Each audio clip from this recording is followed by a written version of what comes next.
जय श्री राम। प्रिय दर्शकों, आज हम बात करेंगे नीच भंग राजयोग के बारे में। ये कैसे बनता है, क्या इसकी एप्लीकेबिलिटी के पॉइंट्स हैं, क्या इसके रिजल्ट्स होते हैं, क्या इसके इफेक्ट्स होते हैं। चलिए प्रिय दर्शकों, मान लेते हैं कि कर्क लगन की कुंडली है, लगन में 4 नंबर लिखा है, तो यहाँ 5 नंबर आएगा, यहाँ 6 आएगा, यहाँ 7 आएगा, यहाँ 8 आएगा, यहाँ 9 आएगा, यहाँ 10 आएगा, यहाँ 11, यहाँ 12, यहाँ 1, 2 और 3।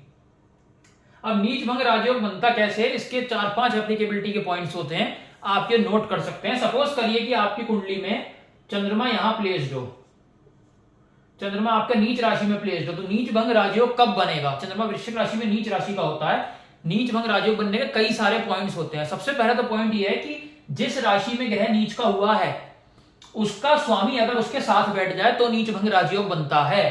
सपोज मंगल अगर कुंडली में यहां बैठ जाए चंद्र के साथ, तो वृश्चिक राशि का मालिक मंगल साथ में बैठ गया चंद्रमा के, चंद्रमा नीच राशि में था और वृश्चिक राशि का जो मालिक बना मंगल वो भी उसके साथ बैठ गया, तो नीच भंग राजयोग हो गया चंद्रमा का।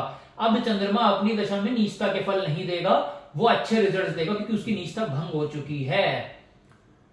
दूसरी एप्लीकेबिलिटी का क्या पॉइंट होता है, सपोज करिए अगर चंद्रमा नीच राशि में बैठा है तो मंगल देवता अगर कुंडली में केंद्र हाउसेज में जाके बैठ जाए, चाहे फर्स्ट हाउस में, चाहे फोर्थ हाउस में, या 7th हाउस में, या 10th हाउस में, तो नीच भंग राजयोग बन जाता है। तीसरा एप्लीकेबिलिटी का क्या पॉइंट होता है कि या तो जो जिस राशि में ग्रह नीच का हुआ उसका स्वामी अगर चंद्रमा से केंद्र में आ जाए तो नीच भंग राजयोग बन जाता है।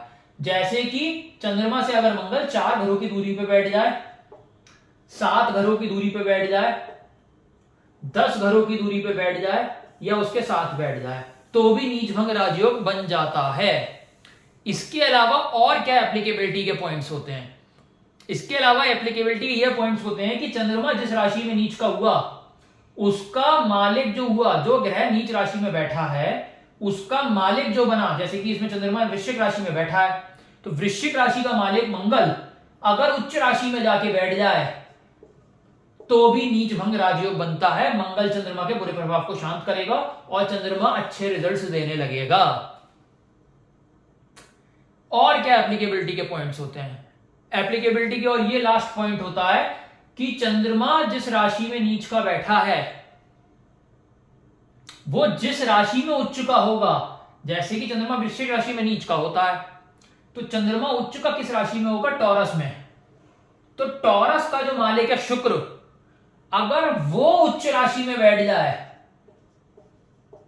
या फिर स्वयं राशि का बैठ जाए तो फिर इसकी नीचता भंग हो जाएगी और चंद्रमा अच्छे रिजल्ट्स देगा अपनी दशा अंतरदशा में।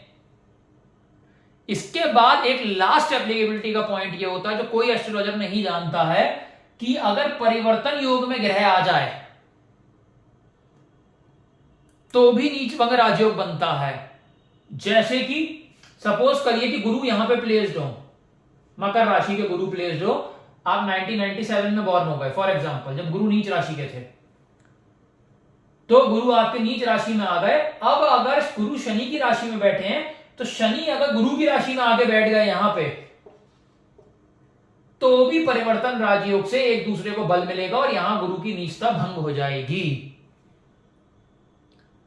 तो आज हमने क्या क्या एप्लीकेबिलिटी के पॉइंट समझे हैं। अगर ग्रह जिस राशि में नीच का हो रहा है उसका स्वामी अगर उसके साथ में बैठ जाए, या केंद्र में बैठ जाए, या चंद्रमा से केंद्र में बैठ जाए, या अगर जिसका स्वामी है वो उच्च राशि में बैठ जाए, या फिर वो ग्रह जो नीच का हुआ है वो जिस राशि में उच्च का होता है उसका मालिक उच्च राशि में बैठ जाए या स्वयं राशि का बैठ जाए, तो नीच भंग राजयोग होता है। या फिर ग्रह अगर परिवर्तन योग में आ जाए तो भी नीच भंग राजयोग बन जाता है।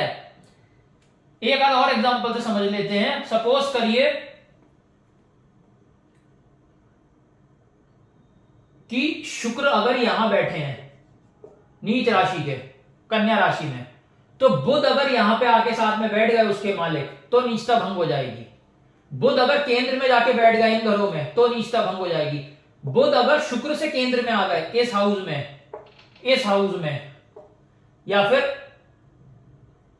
इस हाउस में, या साथ में बैठ गए तो भी नीचता भंग हो जाएगी। या फिर शुक्र जिस राशि में नीच के हुए हैं वो जिस राशि में उच्च के होते हैं उसका मालिक बृहस्पति अगर उच्च राशि में बैठ जाए या स्वराशि का बैठ जाए तो भी नीचता भंग हो जाएगी। या फिर परिवर्तन योग में आ जाए, शुक्र अगर बुध की राशि में बैठा है तो बुध अगर शुक्र की राशि में यहां बैठ गया तो परिवर्तन राजयोग से भी नीचता भंग हो जाएगी शुक्र की। तो नीचता के ये सारे पॉइंट्स होते हैं। 6 या 7 प्रकार से ग्रह नीच राशि में नीचता को भंग करता है। और अगर नीच भंग राजयोग कुंडली में बना हुआ है तो क्या क्या इफेक्ट्स आपको मिल सकते हैं उसकी दशा में, ये आप नोट कर सकते हो। अगर ग्रह नीच भंग राजयोग में बैठ गया तो आपको लगेगा कि यार मेरा ग्रह तो नीच राशि में बैठा है, मेरी जब दशा आएगी तो मेरे पट्टा बैठा देगी। ऐसा नहीं होने वाला है। वो कुंडली का सबसे ज्यादा पॉजिटिव प्लैनेट बन जाएगा और वो अपनी महाअंतर दशा में आपको करोड़पति अकेले ही बना देगा। बस ये देखना जरूरी है कि वो प्लैनेट प्रॉपर नीच भंग लेके बैठा हो और डिग्री वाइज कैपेबल हो रिजल्ट देने के। तो अगर कोई ग्रह आपका नीचता में बैठा है तो देखिए कि नीच भंग तो नहीं हो रहा है, आप उस प्लैनेट से डरे बैठे हैं और उसी की दशा आपको करोड़पति बना दे। तो यही चीज आपको देखनी है कि अगर नीच भंग राजयोग बना हुआ है तो जब उसकी दशा आएगी तो गारंटी से वो आपको करोड़पति अरबपति बना देगी सिंगल हैंडेडली।